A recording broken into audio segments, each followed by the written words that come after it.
안녕하세요. 이번에 전해드릴 이야기는 상주할머니라는 이야기입니다. 실화라고 해요. 아시는 분들은 아는 이야기지만 제가 영상으로 새롭게 만들었으니 재밌게 봐주세요. 그럼 상주할머니 첫 번째 시작합니다.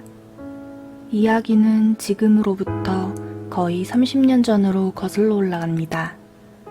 제가 이제 30대 초반이니 제가 기억하는 거의 최초의 일입니다. 그때 저희 집은 서울에 살다가 아버지의 사업부도로 인해 아버지께서 운영하시던 가구 공장과 기타 재산, 그리고 우리 가족의 유일한 부동산이었던 집까지 팔아 빚 잔치를 하고는 아버지께선 남의 공장에 공장장으로 취직을 하셨고 방 한 칸 마련할 돈조차 없었던 어머니와 저와 2살 터울인 제 동생은 경북 상주에 있던 외갓집에 얹혀 살 수밖에 없었습니다. 할머니를 처음 뵌 것은 우리 가족이 상주 외갓댁에 더부살이를 하려고 용달 트럭에 간단한 짐을 싣고 가던 첫날이었습니다. 대부분의 세간살이를 아버지가 다니시는 공장의 창고 한 귀퉁이를 빌려 쌓아놓고는 정말 필요한 단촐한 짐만 가지곤 외갓집으로 향했습니다. 그렇게 외갓집에 도착을 했고 짐을 내리곤 정리는 엄마에게 맡기고는 꼬마 조아는 앞으로 놀터가 될 동네 탐사에 나섰죠. 마을 여기저기를 구경하고 만나는 어른마다 처음 보는 아이를 보시곤 제 정체를 물으셨고 전 열심히 마을 어른들께 재롱을 떨면서 제 PR을 했어요. 제 생존 본능이 여기서 이쁨 받으며 살려면 어른들께 잘 보여야 한단 걸 알려주더군요. 마을에 하나 있던 정말 조그만 구멍가게, 그 앞에 막걸리를 마시고 계시던 마을 어른분들이 이것저것 물으시고는 귀엽다고 머리도 쓰다듬어 주시고 제 소중이도 한번 만지시곤 장군감이라고 웃기도 하셨는데 요즘 같으면 벌을 얼마나 받으시려나? 그리곤 과자 한 봉지 사주셔서 먹으며 집으로 돌아가고 있었습니다. 그리고 집에 도착할 무렵 옆집 담장으로 누군가 저를 부르는 겁니다. 바로 상주할머니셨습니다. 부르는 소리에 소리 나는 방향을 쳐다보니 정말 무섭게 생기신 할머니 한 분이 얕은 담 너머로 저를 내려다보시고 계셨습니다. 처음 상주 할머니를 본 소감은 한마디로 무섭다 였지요. 어린 기억에도 눈빛이 예사롭지 않으신 할머니 한 분이 표정 하나 없는 잔뜩 주름진 무서운 얼굴로 절 내려다보고 계셨습니다. 전 얼어서 그 자리에 굳었죠. 절 잠시 쳐다보시던 할머니는 언제 내가 그리 무서운 표정을 지었나는 듯 주름진 얼굴 한가득 환하게 웃음을 머금으시곤 제게 네가 옆집 손자 조아구나 하셨습니다. 그리고 할머니가 만난 것 많이 줄 터이니 언제든 놀러오라고 하셨습니다. 상주 할머니나 우리 외조부모님도 다 그 동네 토박이가 아니셨어요. 상주 내에서 제법 사셨던 외가는 어머니의 차이 많이 지는 큰 오빠인 큰 외삼촌이 결혼하실 때 집을 파시고는 그 돈으로 큰 외삼촌 집을 사주셨고 큰 도시에 살던 외삼촌이 같이 사시자 했으나 고향 땅 떠나기 싫으시다고 남은 얼마간의 돈으로 그때 사셨던 두매산골 집을 매입하시고 얼마간의 땅도 구입하시곤 자급자족하며 사셨어요. 상주 할머니는 외갓집과 우연히 비슷한 시기에 그 마을로 흘러 들어오셔선 외갓집 옆집을 사시어 자리를 잡으신 거죠. 그게 우리 엄마가 여중생이었을 때라고 하더군요. 상주 할머니는 우리 외할머니보다 한 5살쯤 위였다고 하시는데 두 분 얘기하는 걸 들으면 아주 친한 동무라고 느껴졌어요.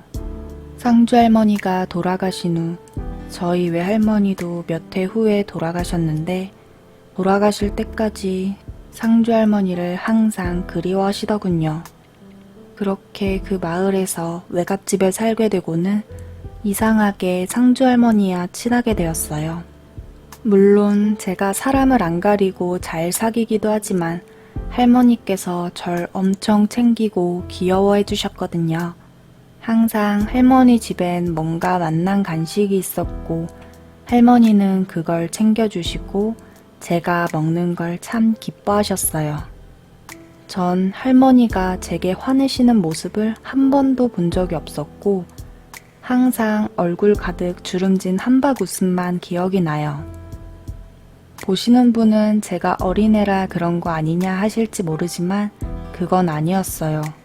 동네 애들에게 대하는 것도 그러셨고 제 동생은 저랑 2살 터울이고 그땐 더 귀여웠을 나이였는데도 별로 예뻐하시질 않으셨죠.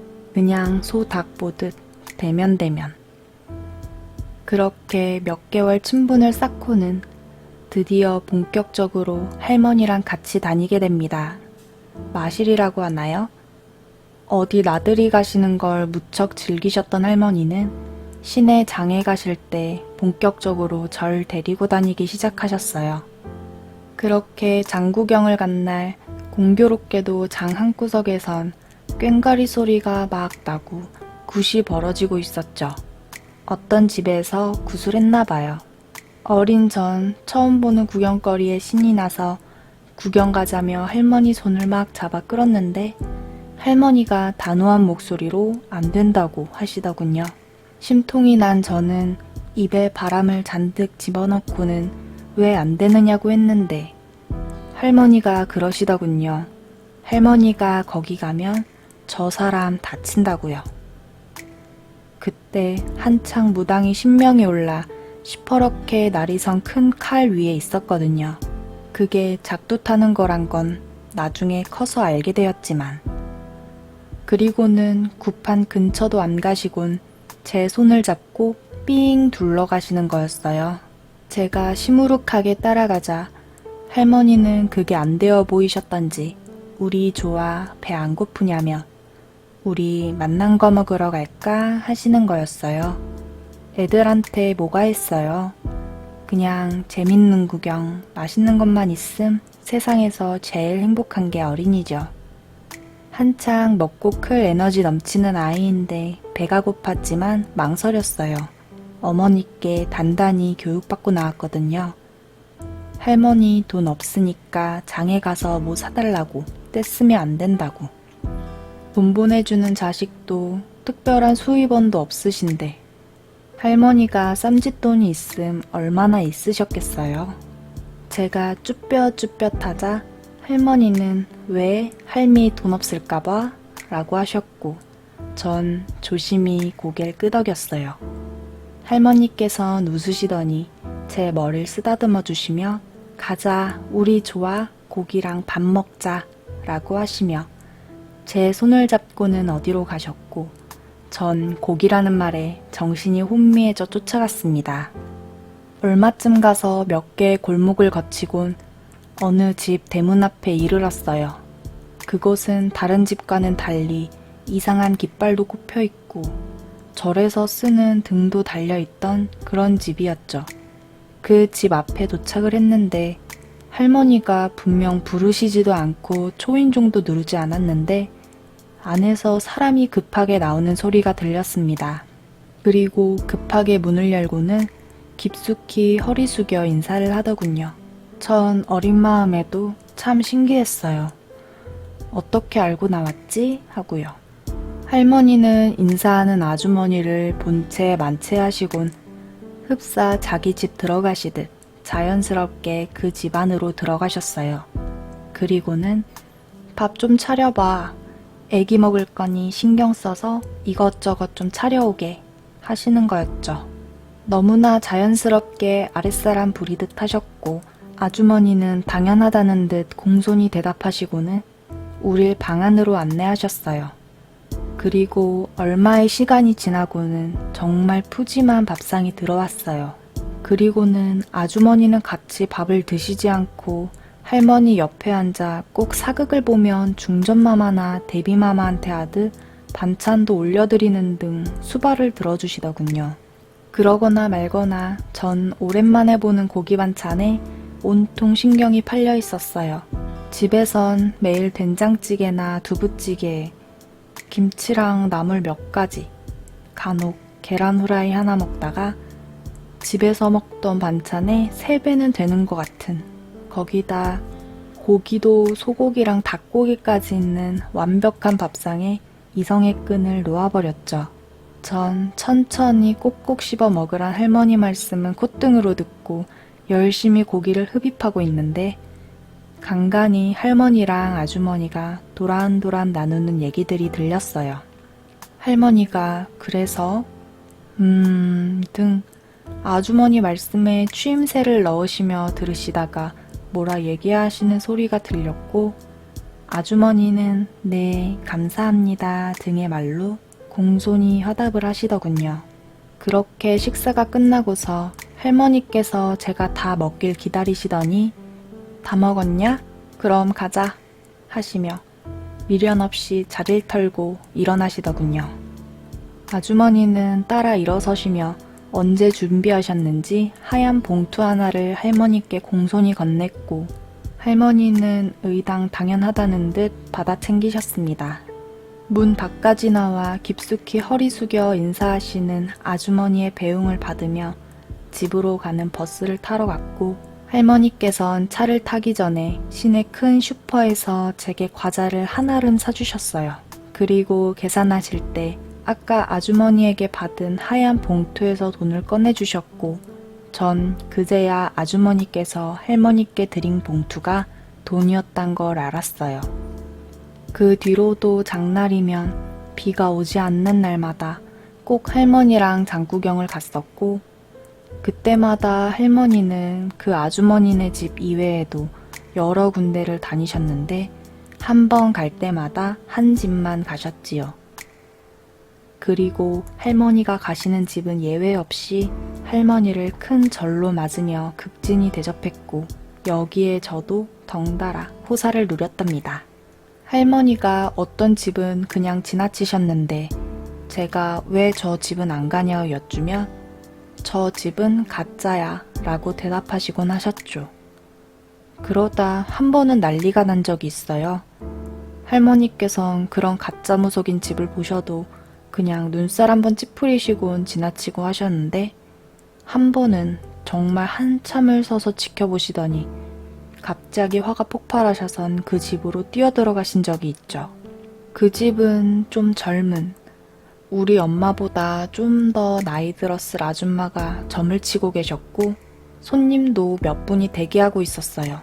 뛰어들어가신 할머니는 다짜고짜 점 보는 탁자를 잡아 엎으시고는 그 아주머니께 호통을 치셨어요. 전 할머니 행동에 놀라 쫄래쫄래 마루까지 따라 들어가 지켜보고 있었는데, 할머니께선 이런 되지도 않은 망할년이 어디서 귀신 팔아가지고 사람들한테 사기치려 한다며 고래고래 고함을 치셨어요. 그러시고는 내가 호구지책으로 그냥 밥벌이나 하려는 것들은 그냥 큰 피해 안 주고 밥이나 먹고 살려고 하는 것들이라 여겨 그냥 뒀는데, 넌 사기치려고 맘먹은 년이니 내가 그대로 보고 지나칠 수 없다 하시며 그 아줌마를 쥐잡듯이 했고, 그 아줌마는 말대꾸 한마디도 못하셨죠.